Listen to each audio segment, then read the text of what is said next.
Everyone, আসসালামু আলাইকুম। আশা করছি তোমরা সবাই ভালো আছো, সুস্থ আছো। আলহামদুলিল্লাহ, আমরাও ভালো আছি। আজকে তোমাদের সঙ্গে একটা র্যান্ডম শপিং ব্লগ শেয়ার করব। ইনফরমেটিভ কোনো কিছুই থাকবে না, তোমরা কেউ চাইলে স্কিপ করে যেতে পারো। আচ্ছা, আজকে আমরা যাচ্ছি বেলি রোডে। বেশ কয়েকটা জিনিসই আজকে কেনার প্ল্যান আছে, তবে আমাদের বাসা থেকে বের হতে কিছুটা লেট হয়ে গিয়েছে। আর বাইরে বের হতেই দেখলাম রাস্তায় বেশ ভালোই জ্যাম ছিল। সব মিলিয়ে শপিং যে কতটুকু কি করতে পারবো সেটা বুঝতে পারছি না, কজ আমাদের পৌঁছাতেই অনেকটা সময় লেগে গিয়েছে।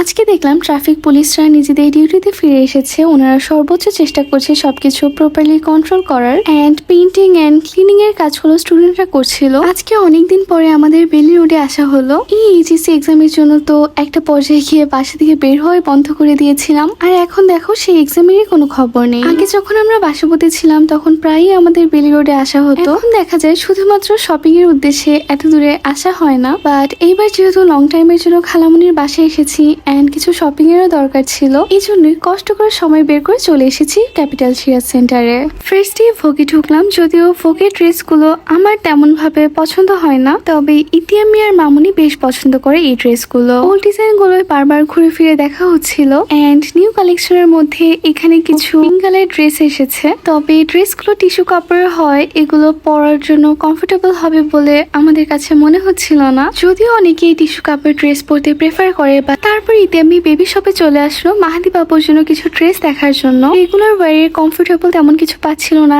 এই জন্য আমরা চলে এসেছি লারিভে। লাইভের ড্রেসগুলো সবসময় আমাদের অনেক বেশি পছন্দের। যে কোনো অকেশনে দেখা যায় লাইভ থেকেই আমরা শপিং করাটা প্রেফার করি, কজ ওদের ড্রেস ম্যাটেরিয়ালগুলো খুবই কমফোর্টেবল হয়। তার পাশেই ছিল সরবিন্দুর এই শোরুমটা খুবই অ্যাস্থেটিক ওয়েতে ডেকোরেট করা। ইতিয়াম্মি ঘুরে ঘুরে দেখছিল ওর কোনো কিছু পছন্দ হয় কিনা। এর মধ্যেই মামুনি আর আয়ান চলে আসে। তারপর আমরা আমাদের শপিংটা কমপ্লিট করি। গ্রাউন্ড ফ্লোরে আবার বেশ কয়েকটা কসমেটিক্স এর শপ আছে। এখান থেকে মামুনি লিপস্টিক কিনছিল। নিউরের অরিজিনাল লিপস্টিক গুলো কিন্তু সব জায়গায় পাওয়া যায় না। এখান থেকে মামুনি কয়েকটা কালার পছন্দ করে লিপস্টিক নিয়েছে। সিরাজ সেন্টার থেকে বের হতে চোখে পড়লো সেই বিল্ডিংটা। গত 29শে ফেব্রুয়ারি 2024-এর ঘটনা কারোই হয়তোবা না জানা না। আর এটা এমন একটা দিন যেটা কিনা আমরা কখনোই ভুলতে পারবো না।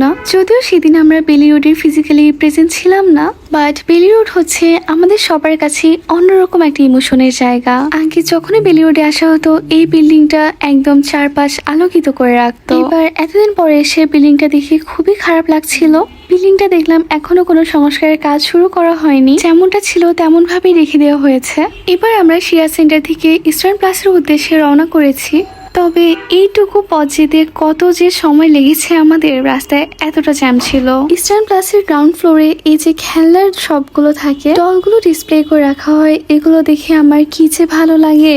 আমি যতই বড় হয়ে যাই না কেন এই ডলগুলোর প্রতি, সফট টয়েজের প্রতি আমার এখনো উইকনেস কাজ করে। ছোটবেলায় আমার অনেক ডল কেনা হয়েছে, এন্ড প্রত্যেকটাই মামুনি খুবই যত্ন করে রেখে দিয়েছে। যেহেতু এগুলো ডিসপ্লে করে রাখা ঠিক না, এজন্য মামুনি এগুলো আলমারিতে রেখে দিয়েছে। তবে সফট টয়েস এমন একটা জিনিস যেটা কিনা আমার সব সময় অনেক বেশি পছন্দের। আমার ছোট ভাই আয়ান আবার খেলনা টেলনা তেমন একটা পছন্দ করে না, ডলও পছন্দ করে না। তবে আমার ডল হাউস, আমার কিচেন সেট এগুলো কিন্তু তোমাদের পছন্দের আয়ান নিজে হাতে নষ্ট করেছে। যেহেতু ছোট্ট একটা ভাই, বকা দিতেও মায়া লাগে, তবে আমার সফট টয়েস গুলো মামুনি যত্ন করে রেখে দিয়েছে। তোমরা আমার মতো কে কে ছোটবেলার খেলনাগুলো এখনো যত্ন করে রেখে দিয়েছো কমেন্ট করে জানিও। বাই দ্য ওয়ে, আজকে আমাদের ইস্টার্ন প্লাসে আসার মেইন উদ্দেশ্য কিন্তু মাহাদি বাবুর জন্য খেলনা কেনা। প্রথমেই হচ্ছে ওর জন্য প্লেইং ম্যাট কিনবো আমরা। ইস্টার্ন প্লাসে মাত্র 2টা শপই আছে বেবিদের জন্য। যদিও আগে অনেক কালেকশন থাকতো এখানে, বাট এবার গিয়ে দেখলাম এখানে তেমন একটা কালেকশন নেই এখন। মাহাদি বাবুর জন্য প্লেইং ম্যাট কেনা হলো, এন্ড ইতিয়াম্মি একটা ট্রাভেল ব্যাগও কিনতে চাচ্ছিল, বাট ট্রাভেল ব্যাগের কালেকশন খুবই কম ছিল, এই জন্য ট্রাভেল ব্যাগ কেনা হয়নি। ট্রাভেল ব্যাগের সঙ্গে যে মিনি সাইজের ব্যাগগুলো থাকে ইতিয়াম্মি সেগুলো কিনে নিয়ে এসেছে। তারপরে এখান থেকে আমরা সরাসরি চলে আসি আমাদের বাসাবোর খুবই পছন্দের একটা ক্যাফেতে। তোমরা যারা বাসাবো বা আশেপাশের এরিয়াতে থাকো, তোমরা অফিসলি ক্যাফেটা চিনে থাকবে। ক্যাফেটার নাম হচ্ছে ক্যাফে ম্যারিনেট। যদিও এখন ক্যাফের আশেপাশের রাস্তাগুলো ভেঙে কাটা হয়েছে, এই জন্য বাড়ির পরিবেশটা দেখতে অপরিষ্কার লাগছে, বাট ট্রাস্ট মি ক্যাফেটা আসলে খুবই ভালো। এখানে আমরা অল্প কিছু আইটেম অর্ডার করেছিলাম, এর মধ্যে ছিল আমার খুবই খুবই পছন্দের স্কুল বার্গার। এই বার্গারটা আমার কি যে পছন্দের। ক্যাফে ম্যারিনেটের school burger and pizza burger আমার টপ ফেভারিট। দেশে দ্রব্যমূল্যর ঊর্ধ্বগতির কারণে প্রায় সব রেস্টুরেন্টে কিন্তু খাবারের প্রাইস অনেকটা বাড়িয়ে দেওয়া হয়েছে। তবে ক্যাফে ম্যারিনেটে এসে দেখলাম এখানে ওরা খাবারের প্রাইস খুব বেশি একটা বাড়ায়নি। বার্গারটা তো অ্যাজ অলওয়েজ অনেক মজা ছিল আলহামদুলিল্লাহ। তবে নুডলস এর টেস্টটা আমাদের কাছে কিছুটা অন্যরকম লেগেছে এন্ড কোয়ান্টিটিটাও বেশ কম ছিল। এন্ড লাস্টলি আমরা লাচ্ছি অর্ডার করি। ইট ওয়াজ সো রিফ্রেশিং আলহামদুলিল্লাহ।